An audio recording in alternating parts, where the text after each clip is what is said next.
Assalamualaikum warahmatullahi wabarakatuh. Tuan-tuan, saudara-saudara, ibu-ibu dan bapak-bapak yang sudi mendengarkan keterangan agama yang saya berikan di dalam kaset ini. Moga-moga Tuhan melimpahkan, mengurniakan rahmat dan nikmat-Nya kepada kita semuanya. Saya akan membicarakan suatu ayat yang bertemu di dalam surat Al-Baqarah. Bunyinya, Allahu waliyul ladzina amanu yukhrijuhum minadh dhulumati ilan nur wal ladzina kafaru awliya'uhumut taghut yukhrijunahum minan nuri ila dhulumat. Artinya, Allah adalah menjadi pemimpin bagi orang-orang yang beriman, orang yang mempunyai kepercayaan yang teguh. Dan Allah, apabila orang itu telah betul-betul menganggap Allah menjadi pemimpinnya, Allah pun menjamin mengeluarkannya daripada gelap gulita kepada terang benderang. Gelap gulita kebodohan kepada kecerdasan. Gelap gulita kehidupan tak tentu arah kepada tujuan yang sejati. Sebaliknya, orang yang kafir yang tidak percaya kepada Allah, maka sebaliknya yang terjadi, daripada terang benderang dia akan dipimpin oleh taghut, oleh kekuasaan-kekuasaan yang bukan bersandar kepada Allah. Yang demikianlah yang akan mengeluarkannya daripada terang benderang kembali ke dalam gelap gulita. Oleh sebab itu, rohani manusia itu adalah melalui di antara gelap dan terang kehidupan itu, di antara terang dan gelap kehidupan. Kalau sekiranya jasmani kita, kalau sekiranya badan kita yang lahir ini diberi cahaya oleh matahari yang terbit di waktu pagi, yang terbenam di waktu sore, rohani kita pun diberi juga terang oleh suatu yang lebih terang dari matahari, yaitu petunjuk dan hidayat Tuhan. Di dalam Al-Quran, Tuhan memberikan bujukan, memberikan jiwa besar kepada orang-orang yang beriman itu. Tuhan bersabda, La tahinu wa la tahzanu wa antumul a'launa in kuntum mu'minin. Engkau ini adalah orang yang tinggi kalau engkau tetap memegang kepercayaan kepada Allah Subhanahu wa ta'ala. Di dalam perjuangan hidup di dunia ini,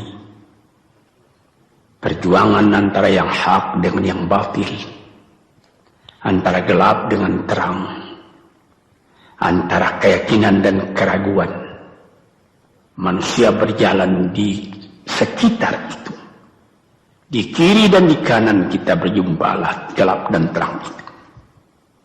Maka diberilah pedoman manusia tadi. Apa pedoman? Walaupun bagaimana hebatnya, geloranya, tofannya, alim bubunya, ombaknya dan gelombangnya kehidupan itu, manusia mesti teguh berpegang kepada iman. Sebab kehidupan di dunia itu menurut peraturannya ialah tidak ada yang tetap. Yang tetap itu ialah berubah. Berubah itulah ketetapan yang ada dalam dunia. Panas sangat terik, benar, nanti akan hujan.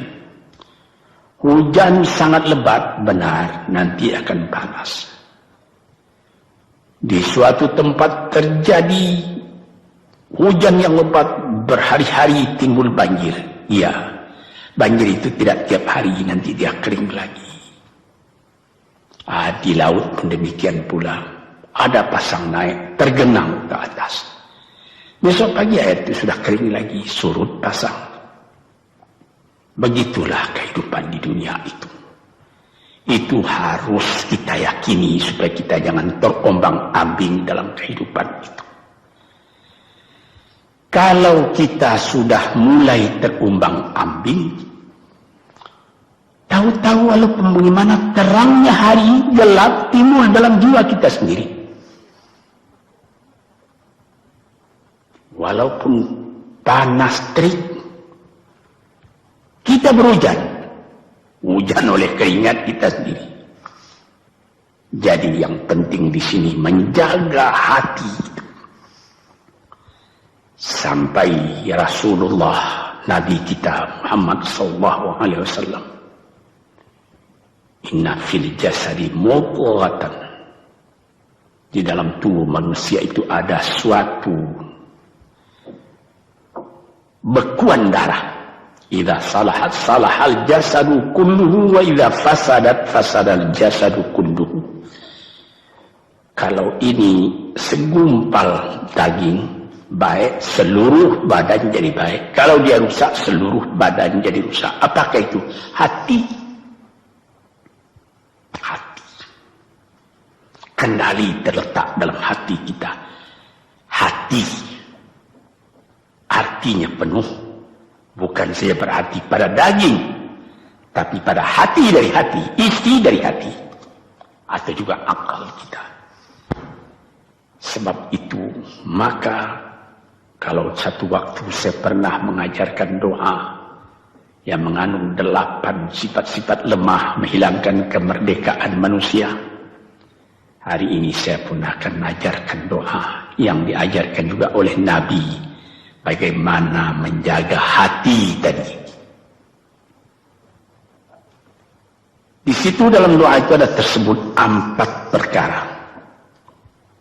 Apa tersebut? Allahumma inni a'udzubika min qalbin la yakhsha'u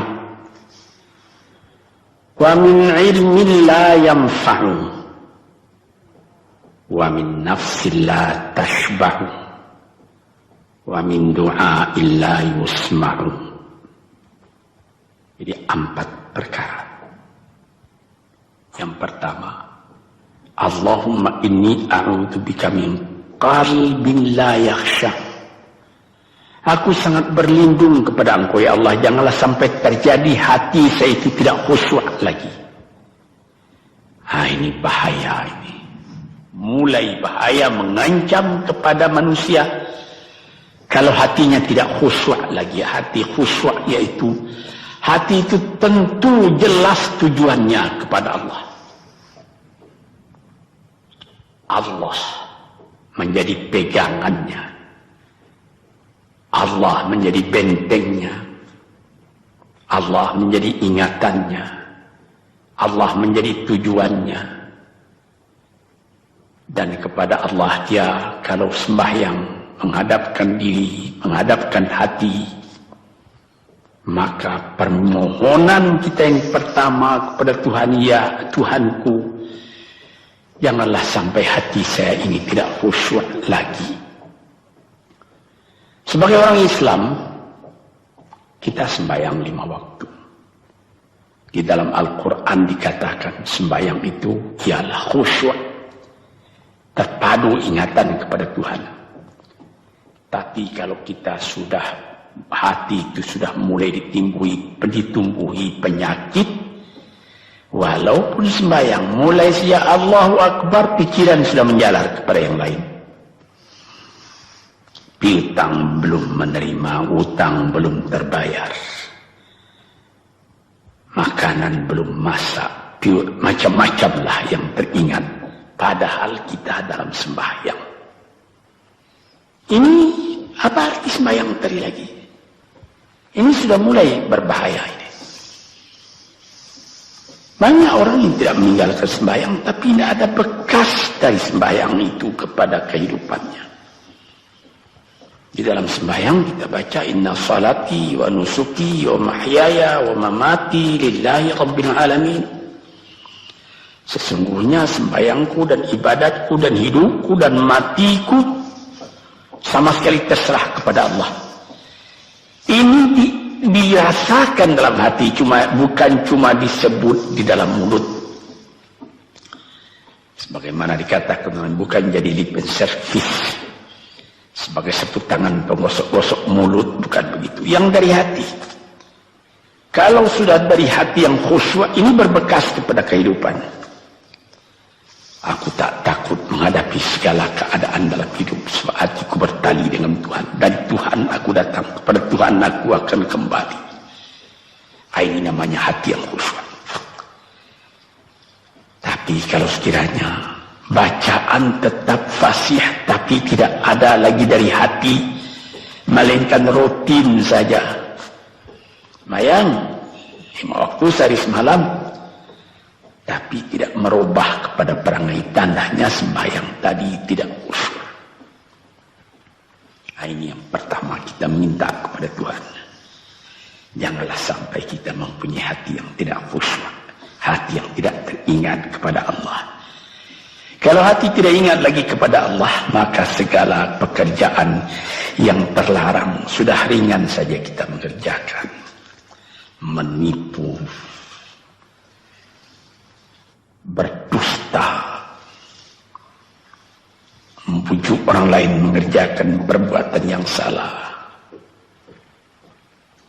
mencela, memaki, itu karena tidak ingat kepada Allah, cuma ingat kepada diri sendiri saja. Ini yang pertama. Yang kedua dikatakan wa min ilmin la yanfa', dan aku berlindung kepada Engkau ya Allah daripada ilmu yang tidak memberi manfaat. Padahal disebutkan oleh ahli-ahli ilmu yang memberi manfaat itu membawa manusia kepada iman. Al-ilmu yad'u ilal iman, ilmu itu membawa manusia kepada iman. Sekarang sudah ilmu banyak tapi tidak membawa kepada iman, melainkan membawa kepada celaka. Sudah maju kepandaian orang, ilmu pengetahuan orang, teknologi orang, sains orang, knowledge orang, dan segala macamnya. Tapi tidak ada manfaatnya kepada manusia. Cuma bahaya karena ilmu tadi yang datang kepada manusia. Sebagaimana ilmu manusia di abad ke-20 yang sangat penting, yaitu tentang tenaga atom. Maka timbullah bom atom, bom hidrogen, nuklir, sehingga manusia diancam sekarang ini oleh bahaya atom itu di mana-mana. Apabila kita lihat di televisi bagaimana mengadakan demonstrasi di Australia, di Jerman Barat, di tempat-tempat yang lain, melihat bagaimana bahaya atom itu kalau terjadi perang dunia yang ketiga. Ya Rabbi ya Karim, bom atom yang jatuh di Hiroshima itu belum ada artinya dibandingkan dengan bom yang sekarang, yang sedang disimpan oleh kerajaan-kerajaan, oleh negara-negara besar untuk menghancurkan. Nah, ini ilmu ini. Tetapi ilmu yang membawa bahaya, bukan saja tidak memberi manfaat, bahkan memberi bahaya. Di sini terasa oleh kita bahwa ilmu yang ada itu pun mesti dikembalikan atau dikendalikan oleh iman. Kalau tidak, maka nyawa manusia ini akan dipandang sebagai sampah saja. Dijatuhkan satu bom hidrogen ke dalam kota Jakarta ini, na'udzubillah min dzalik, umpamanya dimasukkan ke kota Jakarta ini satu bom hidrogen saja, itu sudah habis penduduk Jakarta yang lebih dari 5 juta ini. La haula wala quwata illa billah. Ini minta kepada Tuhan, ya Allah, majulah ilmu manusia, majulah teknologi manusia, tetapi jangan hendaknya kemajuan itu membawa kepada bahaya. Jangan ilmu pengetahuan itu membawa kepada yang tidak memberi manfaat. Nah, ini doa yang kedua kepada Allah Tuhan sarwa sekalian alam. Yang ketiga disebut lagi, wa min nafsin la tashba'u, dan aku berlindung kepada Allah daripada nafsu, daripada diri, daripada ego, daripada tiap-tiap masing-masing diri ini yang tidak merasa kenyang. Ini juga bahaya besar. Inilah yang menimbulkan penjajahan di dunia. Inilah yang menimbulkan, disebut dalam bahasa Arab, al-ghazwul fikri, penjajahan. Sesudah Perang Dunia Kedua sudah banyak negeri-negeri yang merdeka, tetapi sekarang timbul lagi penjajahan baru. Apa? Penjajahan fikiran. Sehingga bangsa yang merdeka tadi tidak merdeka lagi fikirannya. Dia merdeka di dalam meniru kepada bangsa yang lebih kuat. Itu namanya terjajah juga. Jadi tuan-tuan yang terhormat, apa pangkalnya ini? Daripada nafsu serakah manusia. Nafsu serakah manusia sebagaimana tersebut di dalam hadis. Lau kana libni adama wadiyani min dhahabin labtagha salisan wa ma yamla'u jawf ibni adama illa turab. Kalau manusia itu mendapat suatu lembah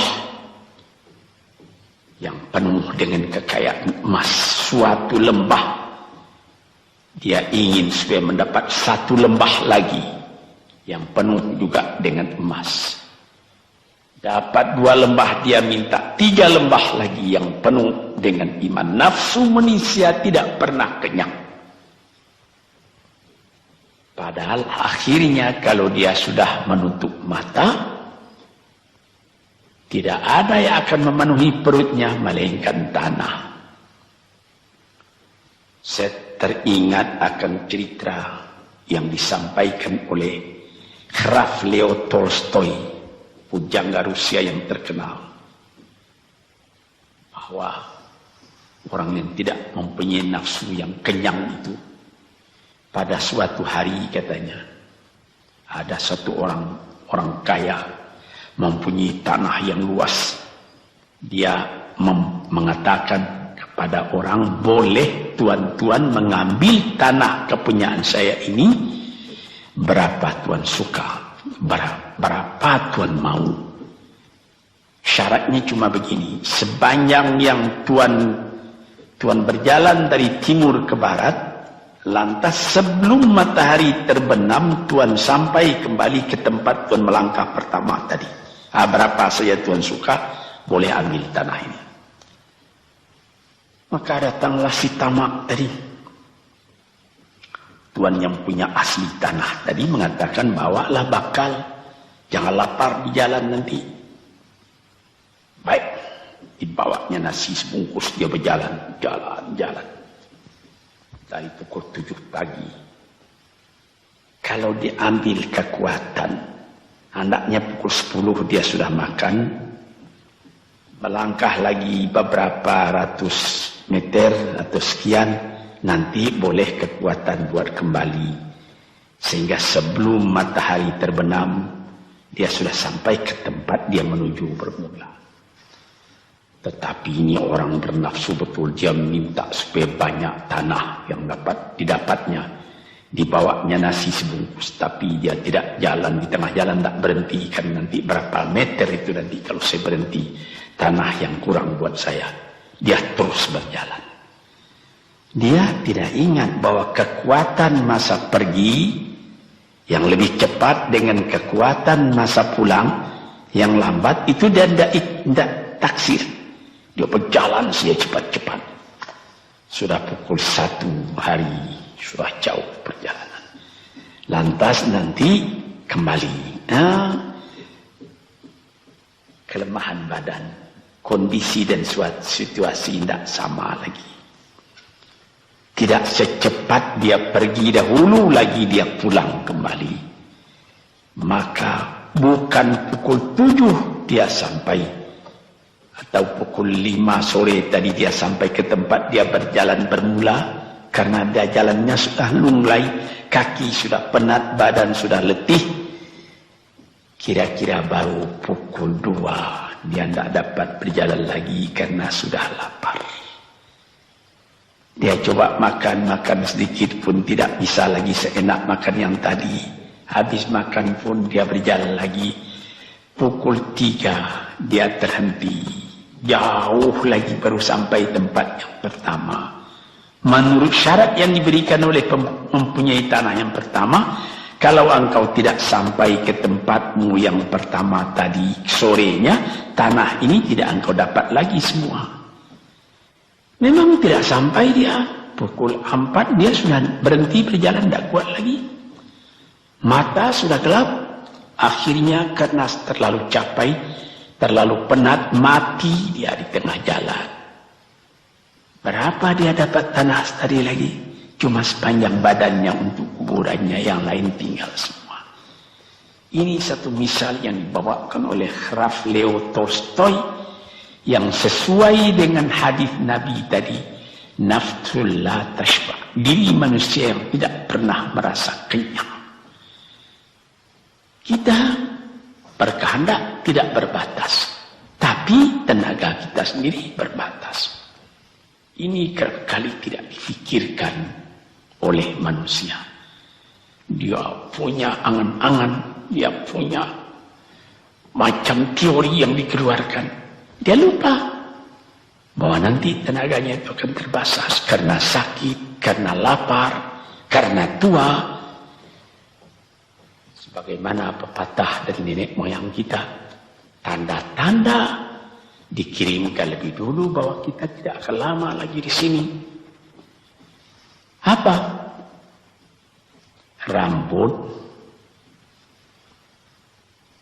gigi, mata sudah mulai kabur. Uban sudah mulai bertabur.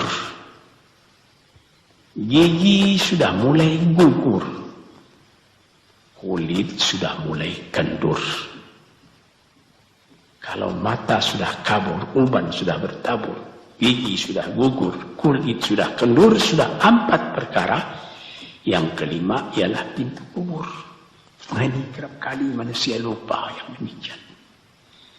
Sebab itu dikatakan, ya Tuhanku, janganlah sampai aku ditumbuhi oleh penyakit nafsu yang tidak mau kenyang-kenyang itu. Nah ini, kemudian itu timbul lagi doa yang keempat. Disebutkan di situ, wa min du'a illa yusma'. Ini lebih berbahaya lagi. Ini sudah puncak dari bahaya. Apa artinya? Dan aku berlindung kepada Engkau ya Allah daripada doa yang tidak didengar lagi. La ilaha illallah. Mendoa ya Allah, kasih aku ini, kasih aku kesempatan, tapi tidak didengar lagi. Tuan-tuan, para pendengar kaset yang tercinta, ada tersebut dalam hadis Nabi, wa malbasuhu haram, wa mashrabuhu haram, wa ghudhiya bil haram. Ya Rab, fa'anna yustajab lah. Ash'asa, aghbara. Badan sudah penuh dengan kotoran, penuh debu. Yang mudu ilaihi ila sama, menadahkan tangan keduanya ke langit. Ya Rabbu, ya Rabbu, ya Tuhanku, tolong aku, ya Allah, bela aku. Padahal yang dimakan haram, yang diminum haram, dibesarkan dengan yang haram. Fana yustajabulah. Dengan jalan apa Allah Ta'ala akan mengabulkan doa itu? Badan kotor menghadap kepada yang bersih, meminta diberi kebersihan. Bagaimana caranya? Tuan-tuan yang terhormat, pernah dalam Quran Tuhan mengatakan, la yanzuru ilaihi wa la yukallimuhum Allah wa la yanzuru ilaihi. Allah tak mau mengajak dia bercakap dan Allah tidak memandang kepada dia. Saya sendiri dengan segala kerendahan hati mengatakan bagaimana beratnya kita bertemu dengan seorang orang besar. Lalu dia mengulurkan tangan kepada kita. Tapi mata kita tidak dilihatnya. Sengsara rasanya. Bagaimana dengan Tuhan kalau Tuhan tak mau melihat kita? Nah, sebab itu, para pembaca, pendengar kaset yang tercinta, berdoalah kepada Tuhan supaya hati kita selalu terbuka. Jangan sampai kita mempunyai hati yang tidak khusyuk, ilmu yang tidak memberi manfaat, jiwa yang tidak pernah kenyang, dan doa yang tidak didengar. Ya Allah, dengarkan doa kami dan tunjukkan kepada kami jalan yang benar dan beri kami terang dalam kehidupan ini. Yang keempat ialah wa min du'ail la yusma. Dan aku berlindung kepada Engkau ya Allah, jangan sampai doaku tidak terdengar, tidak didengar oleh Tuhan. Sebagaimana kita tahu, doa itu adalah mukhul ibadah, tulang sumsum daripada ibadat kita sendiri kepada Tuhan. Segala perbuatan kita patrikan dengan doa, dengan harapan mudah-mudahan diizinkan oleh Allah. Disampaikan maksud kita, macam-macam yang kita minta kepada Tuhan. Tapi kalau doa itu sudah tak diperdulikan lagi oleh Tuhan, apa celaka kita, apa daya kita, apa upaya kita? Di sini kita melihat apa sebab maka doa tidak didengar oleh Tuhan, tidak diperkenankan oleh Tuhan. Tentu saja bukan dari salah Tuhan, melainkan dari salah kita sendiri. Di dalam Al-Quran dikatakan, Iyyaka na'budu wa iyyaka nasta'in. Al-Fatihah tersebut, kepada Engkaulah kami menyembah, ya Allah, dan kepada Engkau kami minta tolong. Tapi dengan tidak sadar, kerap kali kita berbuat terbalik. Iyyaka nasta'in wa iyyaka na'budu, kepada Engkau kami minta tolong, lalu kepada Engkau kami menyembah. Minta tolong dulu baru menyembah. Minta tolong banyak-banyak tapi terima kasih tidak ada. Tentu saja tidak didengar oleh Tuhan. Di dalam satu hadis tersebut, Asy'atha al-Ghabbara yamuddu yadayhi ila as-sama'i ya Rabbu ya Rabb, wa mat'amuhu haram wa mashrabuhu haram wa malbasuhu haram wa ghudhiya bil haram fa anna yustajabu lah. Badan sudah kotor, sudah berkerunyut, kesusahan, kegelisahan kehidupan terbayang kepada tubuh sendiri. Lalu menadahkan tangan ke langit, meminta kepada Allah, ya Tuhanku, ya Tuhanku. Bagaimana Tuhan bisa mengabulkan? Dengan pikiran yang kotor engkau menghadap kepada Tuhan. Kalau tidak terkabul, jangan Tuhan yang disalahi. Hatimu sendirilah salah. Apa yang kau perbuat dalam kehidupan ini? Di mana terdesak engkau ingat kepada Tuhan. Di zaman kesenangan engkau lupakan Tuhan. Di dalam mendapat percobaan engkau merengek mengadu kepada Tuhan. Jiwa yang seperti ini janganlah sampai timbul pada diri kita sendiri. Saya sudah mengalami apabila saya berhadapan-hadapan dengan orang besar, saya ingin dia menghadapkan matanya kepada saya. Apa kabar saudara? Kabar baik. Dia lihat mata saya lihat mata dia. Tapi kalau ketika dia bersalam dengan saya, dia melihat kepada orang lain, bukan main sakit hati saya. Apa salah saya maka dia begitu? Mengapa tidak saya yang dipandang? Sedangkan dengan sesama manusia lagi begitu perasaan kita. Bagaimana dengan Tuhan? La yanzuru ilaihim wa la yukallimuhum. Allah tidak memandang sebelah mata kepada Allah, kepada kita. Allah tak mau bercakap dengan kita sepatah pun. Langit mana tempat kita bernaung, bumi mana tempat kita berpijak kalau sudah demikian keadaannya. Nah, ini yang dijaga tuan-tuan yang terhormat dalam doa keempatnya itu. Hati janganlah sampai tidak khusyuk, ilmu janganlah sampai tidak memberi manfaat, nafsu janganlah sampai tidak kenyang, dan doa janganlah sampai tidak didengar. Saudara-saudara, moga-moga Allah memberikan kepada kita hati yang terang. Sebagaimana ayat yang mula-mula saya sebut tadi, Allahu waliyul ladzina amanu yukhrijuhum minadh-dhulumati ilan nur. Allah lah jadi pemimpin bagi orang yang beriman, sehingga dari gelap gulita dibawa dia oleh Tuhan kepada terang benderang. Walladzina kafaru, tetapi orang-orang yang sudah tidak ada kepercayaannya kepada Tuhan, awliya'uhumut taghut, yang menjadi pemimpinnya bukan Tuhan tapi setan. Dia akan membawa orang itu daripada terang benderang ke dalam gelap gulita. Kita jadi meraba-raba dalam gelap kehidupan. Dalam meraba-raba itu masih ragu entah kemana akan pergi. Maut pun datang. Gelap selalu. Di dunia gelap, di akhirat pun gelap. Na'udzubillah min dzalik.